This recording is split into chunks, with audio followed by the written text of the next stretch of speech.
il a été mon professeur à l'ENA loolu dara newu ci ndax dafa ma jiitu woon ci administration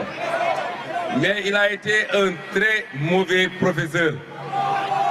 bu mun a daw jàng pendant 2 mois naan da ngay dem campagne électorale te jamono jooju PS la ne woon moom jaar na PS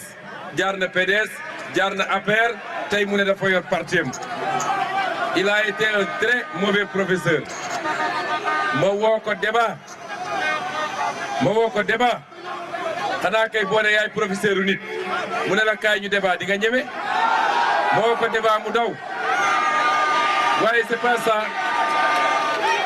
pas ça le plus important am ngeen le plus important mooy lan man dama xamul kooku bu ñëwee fii taxaw Goudiri lan la war a wax waa Goudiri. Pendant 12 ans il a été à tous les postes de responsabilité immigration clandestine bii ñuy wax ci bilaam la bokk bilaam ndax ñun bu ñu defee fii 12 ans immigration clandestine dootul am ci réew mi ku def 12 ans immigration clandestine gën a garaaw ci réew mi ñu jëlee la fi yaa 6 mois nga ñëw taxaw Goudiri lan ngay wax waa Goudiri moo tax normalement ñun mënoon nañu bañ a campagne sax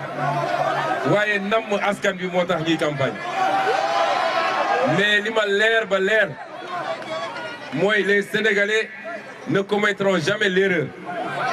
d'avoir cherché ces gens-là comme dit Déthié Fall il y a 6 mois par la porte et 6 mois plus tard ñu bëgg a buruxlu ci suufu buntu bi pour dugaat est-ce que ngeen ko nangu